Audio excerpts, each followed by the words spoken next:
Welcome back, everyone. Today we are going to look at ISRO's Chandrayaan missions. So let's go ahead. ISRO's first lunar mission, Chandrayaan 1. It was supposed to survey the lunar system for 2 years, produce a complete map of the chemical composition and the landforms present on the moon. The polar regions are of special interest as they might contain water ice, which is solidified water preserved as ice. It was launched on 22nd of October 2008 at 0052 UTC from Satish Dhawan Space Center at Sriharikota in Andhra Pradesh. The PSLV-XL launch rocket, as you can see in the picture here.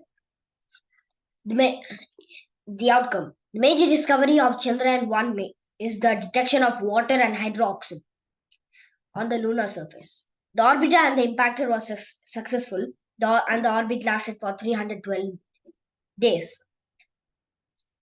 The Moon Impact Probe successfully impacted on the Shackleton crater, became the first to impact on the lunar south pole.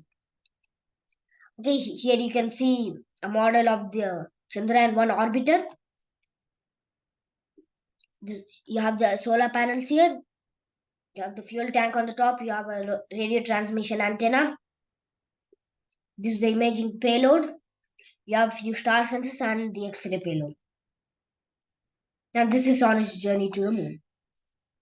Okay, in this animation, you can see like it starts in an elliptical orbit and it slowly and eventually goes up from lunar orbit.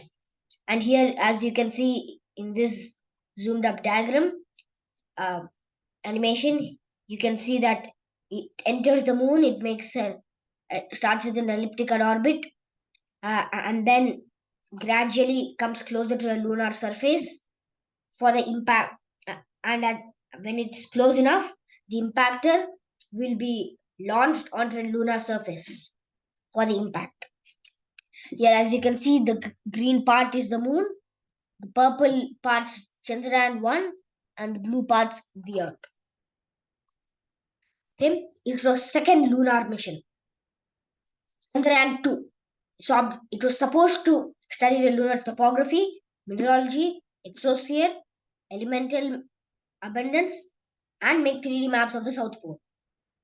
It was launched once again at the Satish Dhawan Space Center in Andhra Pradesh on the 22nd of July 2019, 9:13 UTC by the LV-M3M1 rocket, as seen here in the picture.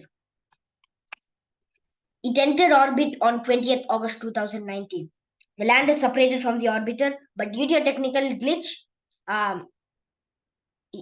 it unfortunately crash landed, and both the Vikram lander and the Pragyan rover were lost, while the orbiter still stays operational. Here is you can see in the clean room before putting it in the rocket. You have the Vikram lander on top of the orbiter here. Okay,